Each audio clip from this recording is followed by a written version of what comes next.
généraliste du logement social par rapport à la DG Concurrence qui voulait réduire ça aux plus défavorisés.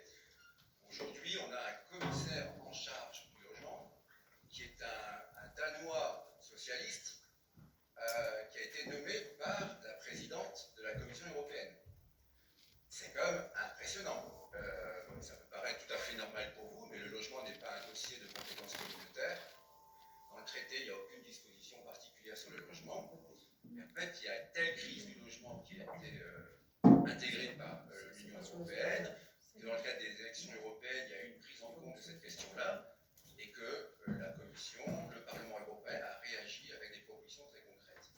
Et en fait, nous avions, dès les élections européennes l'année dernière, publié un manifeste de l'Union sociale pour l'habitat, un logement abordable et durable pour tous les citoyens européens.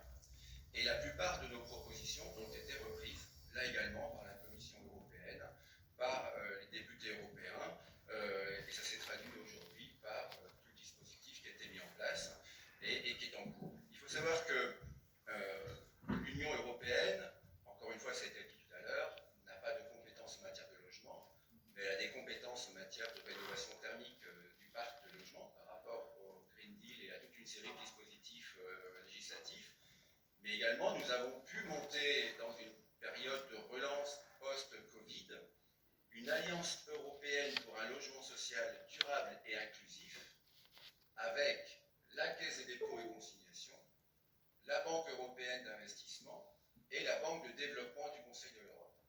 On a réussi, et c'était un exploit à l'époque, de mettre autour de la table ces trois institutions pour offrir une offre de logement adapté au logement social en France à travers des prêts intermédiaires de la Caisse des dépôts.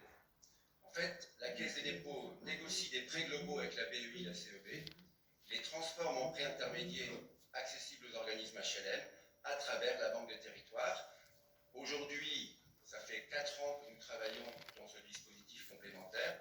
On en est à 2,4 milliards d'euros, je dis bien 2,4 milliards d'euros de prêts intermédiaires obtenus par les organismes HLM pour rénover thermiquement leur logement et distribués par la Banque des territoires.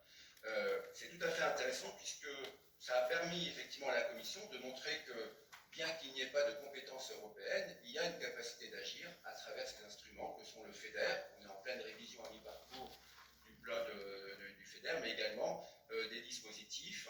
Et l'élément le plus intéressant qui nous a apparu, c'est que notre proposition de plan européen d'investissement en matière de logement a été complètement intégrée dans les propositions de la Commission européenne.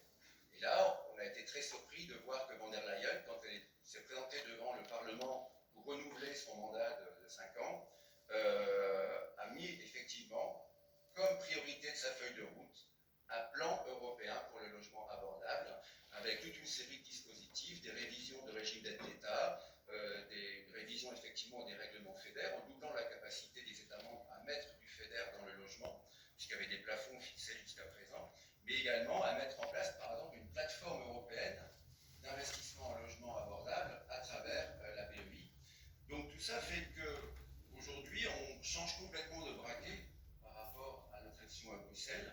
On est vraiment sur l'opérationnel, on est vraiment sur le travail concret. Il y a une très très bonne collaboration de tous les acteurs du logement à Bruxelles avec la fameuse task force de l'Union européenne, qui est représentée ici par notre ami, qui prendra la parole tout à l'heure, mais également avec le Parlement européen, et je salue la présence de la députée qui va intervenir tout à l'heure, qui est effectivement, le Parlement a créé une commission spéciale du logement en la matière, avec 30 députés qui se sont mobilisés et qui organisent des hearings avec toute une série d'acteurs.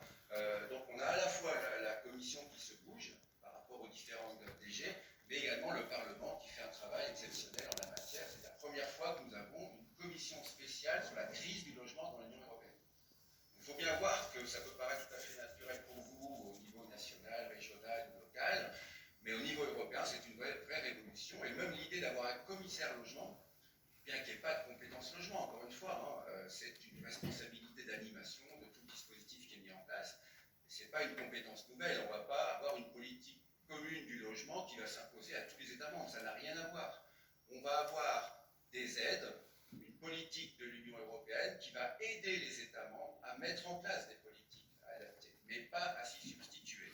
Et un premier exemple qui montre un peu le caractère sensible de la question, c'est que j'ai retrouvé une circulaire de notre Premier ministre qui date d'avril et qui demande en gros à tous les ministères de faire le plein des aides européennes pour limiter les aides de l'État français.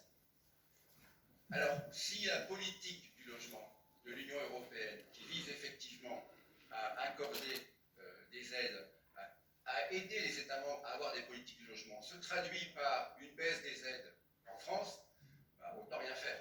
C'est clair que donc il y a l'effet de substitution est vraiment l'élément clé sur lequel il faut combattre. Parce qu'on voit très bien que tout de suite, ah ben vous allez avoir du fric de Bruxelles, vous allez avoir du FEDER, de la BUI, donc le livret A, on va le mettre à la défense, on a besoin de le mettre au logement, hein, il y a d'autres priorités, bah, vous avez du FEDER, donc on va supprimer les aides de l'État.